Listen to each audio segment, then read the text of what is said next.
Good evening. You are watching the news from the Sultanate of Oman television. First, the headlines. The port of Suwaiq is inaugurated as part of the activation plans to develop and operate small and medium ports along the coastline of the Sultanate.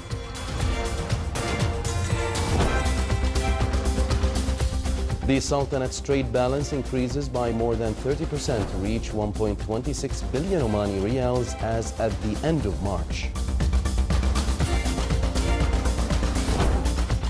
More than 600,000 students start the new academic year 2018-2019 tomorrow, Sunday.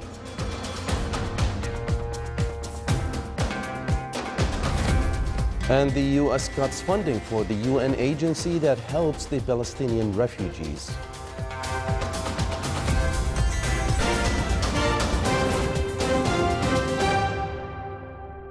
Those were the headlines. Now for the news in detail. His Majesty Sultan Qaboos bin Said sent a cable of greetings to His Excellency President Tran Day Quang of Vietnam on his country's National Day. A celebration was held to launch Port Suwaiq as part of activation of plans to develop and operate small and medium ports along the coastline of the Sultanate to integrate with strategic ports that include Sohar, Duqm and Salalah. The launching ceremony was presided over by His Excellency Dr. Ahmed bin Mohammed Al-Futaisi, Minister of Transport and Communications, who said that the port came to complete the transfer of some activities that remained in Port Sultan Qaboos, such as livestock, vegetables and fruits, and other small goods. He added that other big activities, such as containers, were previously transferred to Sohar Port. He said that the port will serve the Governorate of Muscat and the strategic zone in Khazain, and the port will be developed gradually to keep pace with growth in its activities. The port is operated by Marafi Company of Asiyat Group. Port Suwaiq is considered the nearest port to the logistics zone of Khazain at the Governorate of South Batina. It is expected to support the national economy, enhance the economic and social sector, and diversify the sources of the economy, as well as attract foreign investments and make the Sultanate as a global logistical hub. The Supervisory Committee of Employment and Labor Market Laboratory discussed labor market organization regulations, which were the outcome of the lab's initiatives as part of the National Program for Economic Diversification, Tanfeed, during its 6th meeting of the year. The committee reviewed what had been achieved as steps as per the time frame determined for the labor market and employment initiatives. It is also followed up with what had been taken of measures related to implementation plans and the progress achieved by the Labor Market and Employment Lab on performance indices applied in Tanfeed program. The meeting was chaired by His Excellency Sheikh Abdullah bin Nasser Al-Bakri, Ministry of Manpower. The trade balance of the Sultanate increased by the end of last March by more than 30% as to reach 1,266 million Omani riyals. The rise was attributed to the improvement in oil prices in global markets, as the average price of Omani crude oil amounted to around $64 per barrel during the first half of the current year, compared to around $52 per barrel during the same period in 2017. The primary date for national accounts pointed out to growth in nominal domestic product by 8.7% last year, compared to a decline by 3% in 2016. The actual exchange rate index of Omani Riyal increased by 1.4% by the end of June 2018, recording 103 points. This indicates the rise of purchasing power of Omani Riyal. The data issued by the National Center for Statistics and Information showed that local liquidity increased at the end of last June by 3%, registering around 16.6 billion riyals. The rate of foreign assets in Central Bank of Oman reached more than 6.1 billion riyals. Private sector deposits at commercial banks in the Sultanate in the same period reached around 14.2 billion Omani riyals. The Ministry of Education completed all its preparations for the new academic year 2018-2019, which will start tomorrow, Sunday. The ministry will start operating 35 new buildings during this year.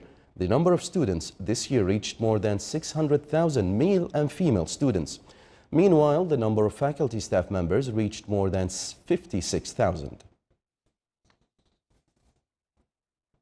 The shrimp fishing season started today in the coastal areas of the Sultanate, and it will continue until the end of November. The 3-month shrimp fishing season has economic values for artisanal fishermen in the governorates of Al-Wusta, South Sharqiya and Dhafar, where the quantities of shrimps are abundant. The statistics by the Ministry of Agriculture and Fisheries Wealth pointed out that the total shrimp production for the Sultanate in 2017 reached around 509 tons, with a decline by 39% compared to 2016, as the value reached around 1.4 million Omani riyals. The local consumption reached 211 tons, and the exports quantities were 298 tons. Still to come in our news bulletin. The New York police shuts down a street as thousands of bees swarmed a hot dog stand.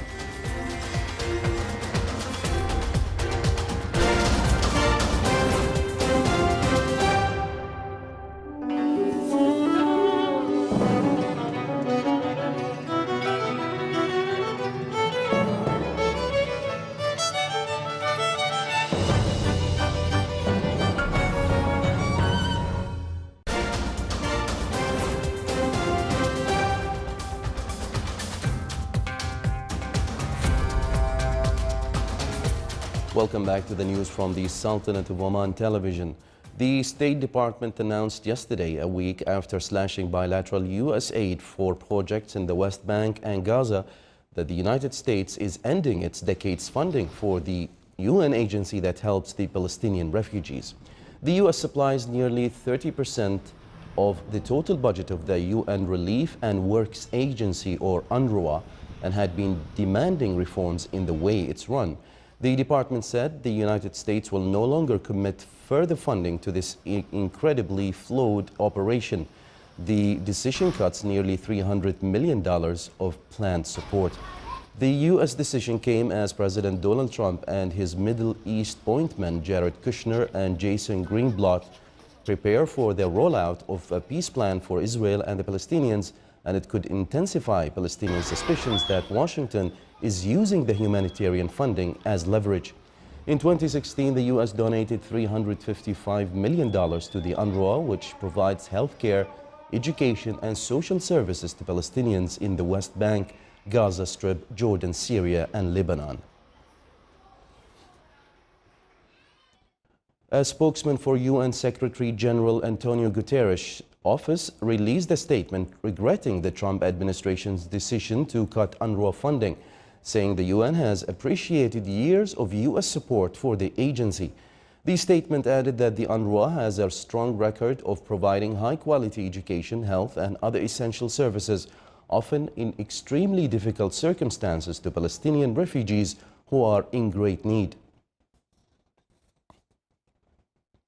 The twice-yearly changing of the clocks for winter and summer has been a ritual in Europe since 1916. Originally conceived as an energy-saving measure. But over the years, many countries have abandoned the switch, and now the European Union says it will recommend abolishing it altogether in a forthcoming proposal to the European Parliament. The establishment of the twice-yearly change, 1 hour forward in the summer, 1 hour back in the winter, was adopted in 1916 by the German and Austro-Hungarian empires to save on electricity during the First World War. The same year, the British Empire and France also introduced the clock changes. The main idea behind clock changing was to harmonize the hours of activity with those of daylight to limit the use of artificial lighting. Under pressure from the agricultural community, many countries in Europe and the United States stopped the practice before reintroducing it in the 1970s in the wake of the oil crisis. Protest movements have emerged around the world, highlighting the negative impact of clock changes and arguing that with the progress of technology, the energy-saving ritual has become irrelevant. Times Square in New York in the U.S. was abuzz on Tuesday as bees swarmed a hot dog stand, prompting police to shut down the street and call a beekeeper as tourists looked on.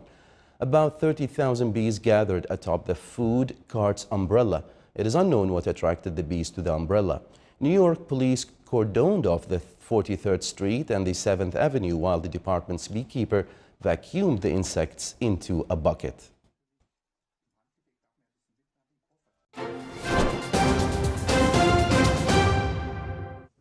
Now for the general weather forecast around the Sultanate. Cloudy skies will prevail over the coastal areas of the Governorate of Dhofar and its nearby mountains with chances of intermittent drizzle. Rest of the Sultanate will have clear skies with chances of cloud accumulation over the Hajar Mountains. Low clouds and fog late at night and early morning are expected over the coasts of the Arabian Sea and Sea of Oman. Winds will be southeasterly, light to moderate. Seas will be slight with a maximum wave height of 1.25 meters.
This is the Sultanate of Oman television. Before we end tonight's bulletin, here are the main headlines once again.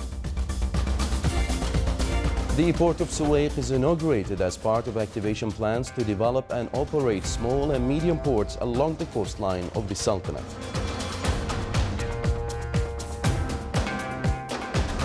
The Sultanate's trade balance increases by more than 30% to reach 1.26 billion Omani riyals as at the end of March.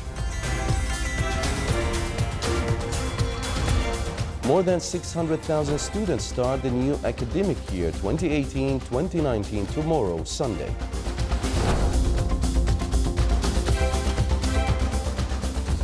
And the U.S. cuts funding for the UN agency that helps the Palestinian refugees. With that, we come to the end of tonight's news bulletin. From all of us here at the newsroom and the studios, it's good night.